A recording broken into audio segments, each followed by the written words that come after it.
Go ahead and call this special meeting of the Paducah Independent Board of Education to order. Madam Secretary, would you call the roll, please? Dr. Koji? Here.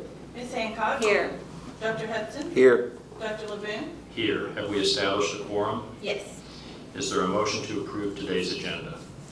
I so move. There's a motion from Dr. Okoji. Is there a second? I'll second. Second from Dr. Hudson. Call for any questions from the board? Call the roll, please. Dr. Koji? Yes. Ms. Hancock? Yes. Dr. Hudson? Yes. Dr. LeBoon? Yes. If everyone would please stand for the Pledge of Allegiance.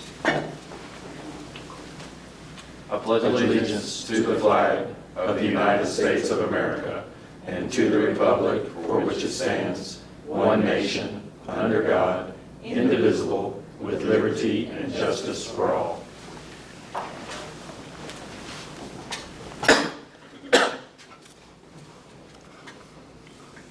Item 3.1, our agenda is an agreement with Wild Health.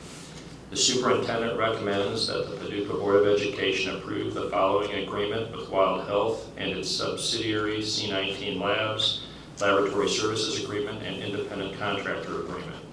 These agreements will allow Paducah Public Schools to implement a test to stay service for quarantined students and staff, which has been approved by the Purchase Area Health Department. Is there a motion from the board to approve this agreement with Wild Health? I'll make a motion to approve item 3.1, agreements with Wild Health. There's a motion from Mary Hunter Hancock. Is there a second? I second. Second from Dr. Koji. Are there any questions from the board or comments from the superintendent? Just like to add is that we're trying to find every tool that we could possibly have to get children, healthy children, and staff at school. We know the importance of learning and attendance in person versus having to be quarantined at home. And so this has been very effective in the Lake Cumberland Health Department area. It's South Central Kentucky, and also Lincoln Trail Health Department area, which is the Elizabethtown area. And so been working with our local health department on getting this process set up, and we obviously have a partnership with Wild Health to be able to start implementing this very soon. At the moment, we're still working on a few little logistics as this came together Tuesday, I think, Mr. Brock? Yes. Officially, and so we're expecting to have some of our employees trained as early as Monday or Tuesday next week. And then we've got some staffing stuff to work out with Wild Health as far as their nurses that would provide some of the service. So we're hoping by the end of next week we'll be up and running. If not, it'll definitely be the next week after that. So maybe even early as Wednesday next week. So we'll meet with principals soon to talk logistics of each building. The students are isolated. They cannot ride the bus, which is an obstacle when you're quarantined. I said that wrong. So that does present an obstacle because we cannot provide you bus transportation. But if we can get our children to school and they have a negative test, and then when they're in quarantine, they're asymptomatic and are able to go through school, and they'll do that for up to 7 days. And actually there's weekend that falls in every state, a 7-day window. So 5 out of the 7 days they would test. And if they're negative every time, then on day 8 is when you can use the 8-day quarantine window to get off of being quarantined. And we've had that in place since the start of school.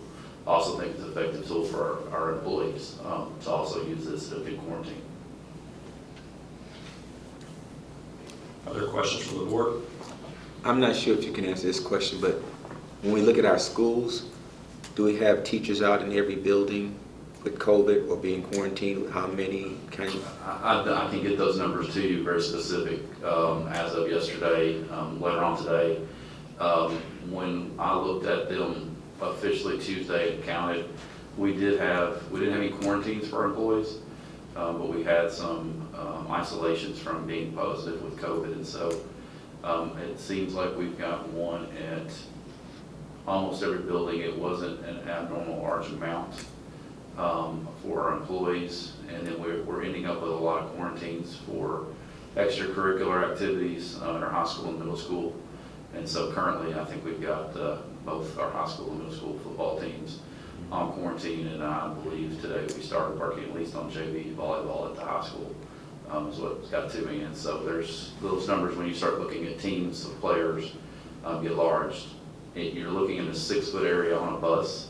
You have a positive case on a bus, and so that usually is the seats in front of you, the seats behind you, and then across the aisle, so you can get up to 10, 12 kids sometimes just with one positive case on a bus. And so I think it'll greatly reduce the out of school time and is effective to make sure we're having healthy students and employees in the school buildings while they're quarantined.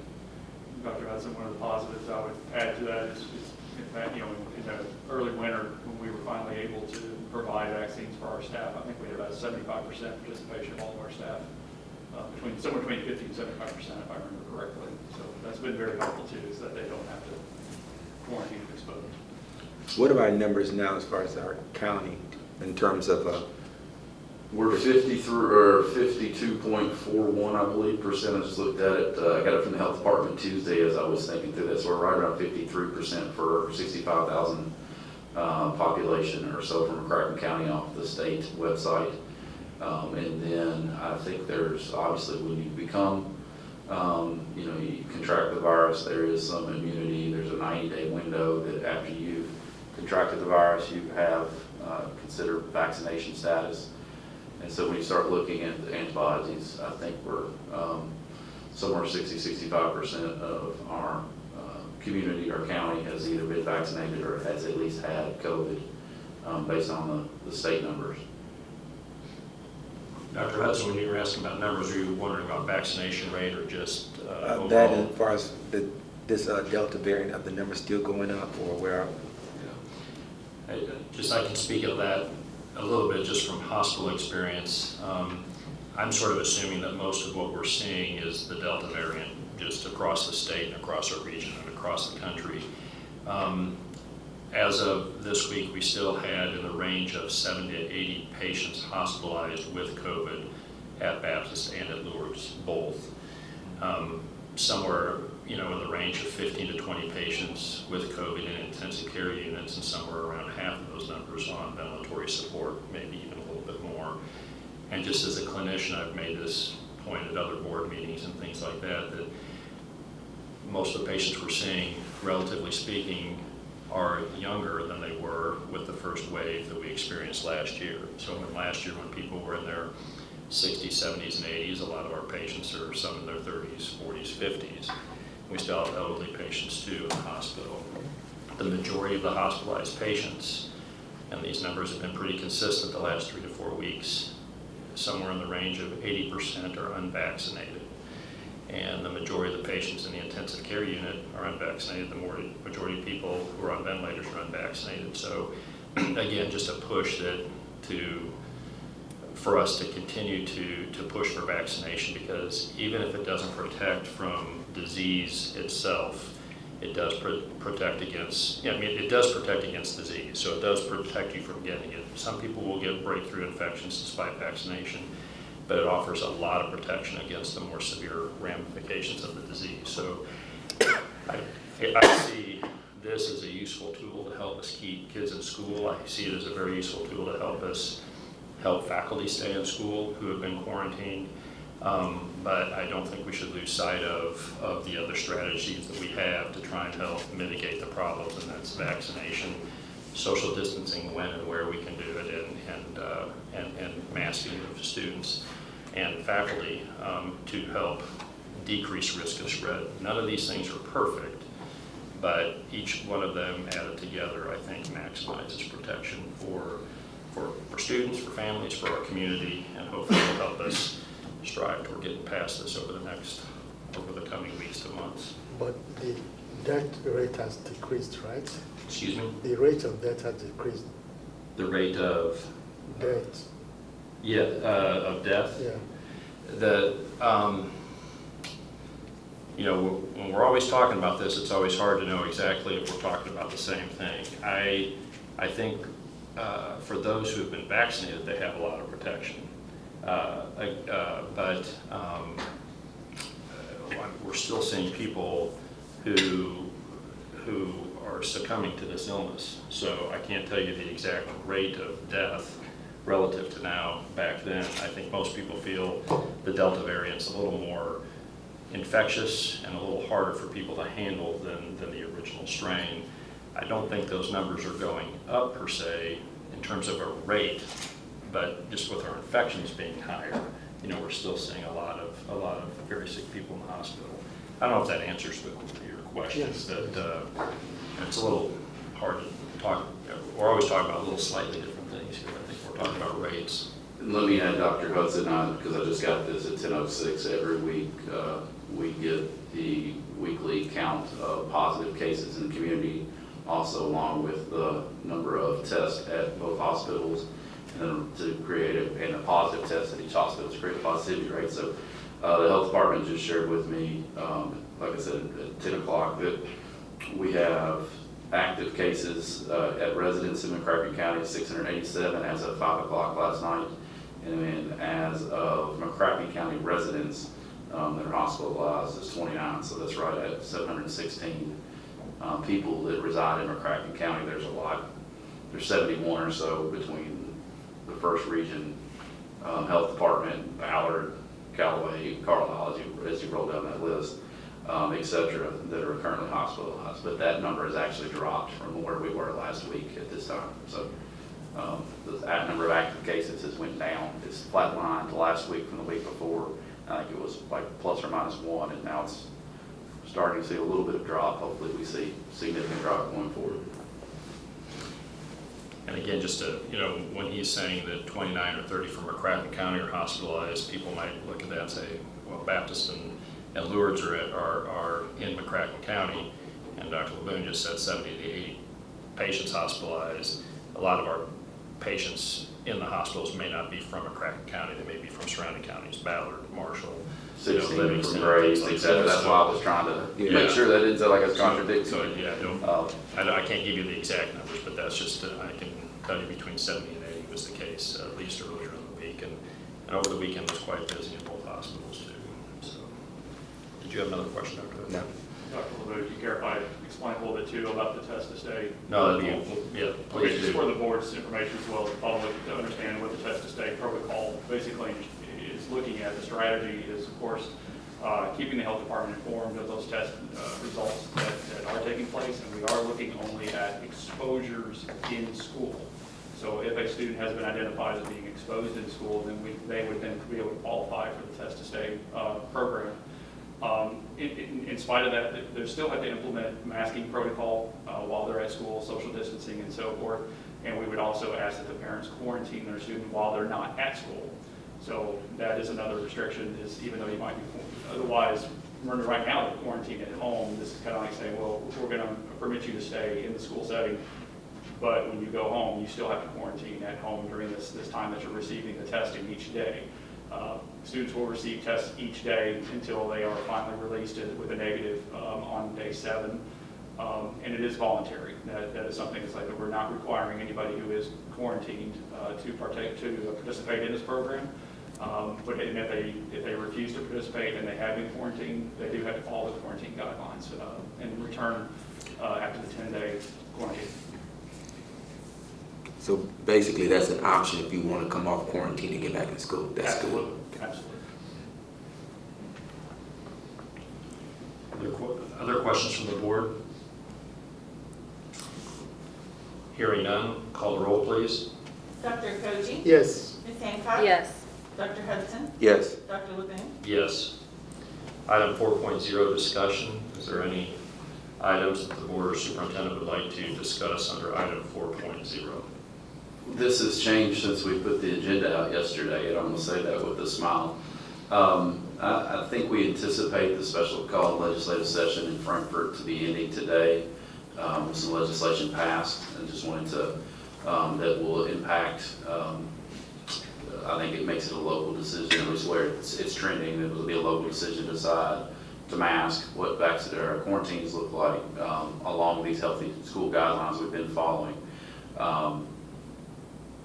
There's some things in there right now currently that say that we have to have the test to stay program, so we might be getting that done today, but that might be coming as you start looking at some of the legislation. Again, it's a little bit of a guess because we're not through the session yet. I believe the governor has 5 days to sign that, and if he doesn't sign that, It's 5 days after that it becomes law, and it requires us to have a plan in place 5 days once it's law. But in the meantime, as all that's been going on, if you've been paying attention to the national scene, we're hearing that it's been reported that President Biden and his cabinet will announce new steps for COVID-19 that includes testing, mandates, and school measures. And so we might have a different federal guidance than we get from the state guidance about the same time. So just want to make sure you all are aware of that and our community is aware that some of those things look like they're coming and they could be maybe contradictory of each other. So we'll see soon where that ends up. I know that there's a push to keep kids in school, and I think that's where President Biden is coming from. Let's do all that we can to keep them in school. Are there any pressures that we're receiving as a district for virtual learning, pushing that? Has that been a big push, or are we seeing, especially in light of where we are with our numbers? Mr. Rock, have you had, and I ask, from a DPP standpoint, you probably fill those calls quicker than I do, and I have seen a minimal amount of virtual option requests, and they have typically been from families with children who may have chronic conditions or have family members in the household who might be medically fragile. So they're asking about those options, the options that we've been able to give them at this point is an option if they definitely need to keep their child at home, then we can either provide home hospital instruction services, or if they decide to homeschool, we have had an uptick. I wouldn't say significant increase, but we have had an uptick in the number of families wanting to homeschool their children. Do you know of any county pushing for virtual learning? Any county pushing for Yeah, virtual learning? within West Kentucky. I know that McCracken County Schools has a virtual they call it MVA, McCracken Virtual Academy, but that's the only one I know of.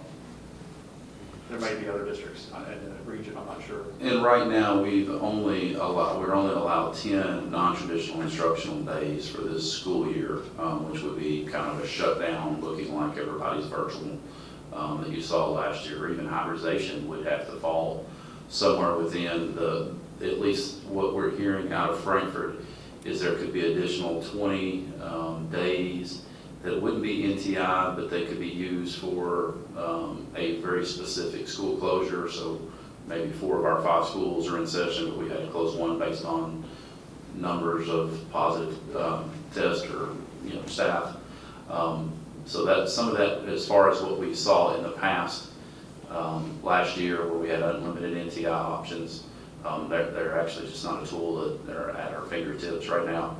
You can do a credit-based system, I believe. That's Mr. Brock. It's called performance-based. Yes, performance-based system on a computer program that can be done for an extended period of time, and we've offered that at our alternative school in the past relative to that. But some of the options we had available last year just aren't at our fingertips this year relative to the non-traditional instructional days. Is it true that Marshall County is gunning for total virtual learning? Marshall County, did I hear that? I think Marshall took a break for maybe a couple days additional to the Labor Day weekend. I think it was Friday and Tuesday, if I read that right. The media might help us out with that. And of course, we were out of school Friday with a flexible professional development day, so we did have a little bit of a 4-day weekend for most of our employees and all of our students. We had I think we had one school that had professional development Friday. I think the rest had done it in the summer because it was a flexible date, which means you can move. So, but I think they're back in session. Just one other question or concern, 2 things. What is the policy as it relates to, let's say I have COVID and he and I are team teaching together, for instance. Is he required to take any precautions? Does he have to quarantine if he's been wearing a mask? Maybe he's not symptomatic. Does he need to take a test? Do we have anything on that? So from an adult standpoint, if we can say that we're fully masked and 6 foot away from each other, there's a 15-minute barrier there based on the guidelines. And so if we can say that we team talk, but we took the precautions that should be in place. We stayed 6 foot away from each other. We wore a mask. Then if Dr. Laboon was in that scenario asymptomatic, then he would not have to quarantine. Now, If you had COVID, yeah, if Yes. it's possible, you would yes. be home. Right. Yes, but For children, it's 3 feet distance, and so that for our adults, it's 6 foot, but for our children, it's 3 based on the guidelines. And so as long as you're under 15 minutes of close contact, as defined by 3 feet for children, 6 feet for adults, then he would not have to isolate unless, if he's asymptomatic. And if he's been vaccinated as well, that's the Yeah, other. obviously, yes. Or had COVID in the last 90 days, that's where you get that vaccination. But in the situation that we could say, y'all sit 4 feet away from each other and ate lunch today one day and planned, then the test to stay program would allow Dr. Laboon to come in the morning, get tested, if he's got a negative test, and he can be in the classroom and teach all day. negative test and no symptoms. Yes, sorry. Yeah. Got it. Is he required to take the test though? Not necessarily. No, not that we would require an employee to do that. There are some leave days that way, but I think our employees want to be at work and work with children, so I think that's a viable option. And we'll be screening for symptoms prior to testing as well. I just want to try to make sure that I know the social distancing is part of the piece, the mask, full mask is part of the piece, and all those pieces work together. Just want to make sure, I know children will have problems with the mask. I do understand that, and didn't just say, hey, let's put your mask back on. That's simple.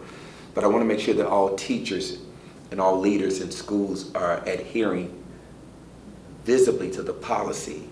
So you understand what I'm saying? So it doesn't encourage kids not to adhere to I understand completely. And I did have a chance yesterday to talk with our Education Association president. Now, that doesn't mean that she speaks for everybody without talking to them, but we wanted to make sure she knew what we were trying to do with another added layer that doesn't change the other layers we have. It just gives us another way to ensure healthy children and healthy adults can be in the school buildings, provided an exposure is happening.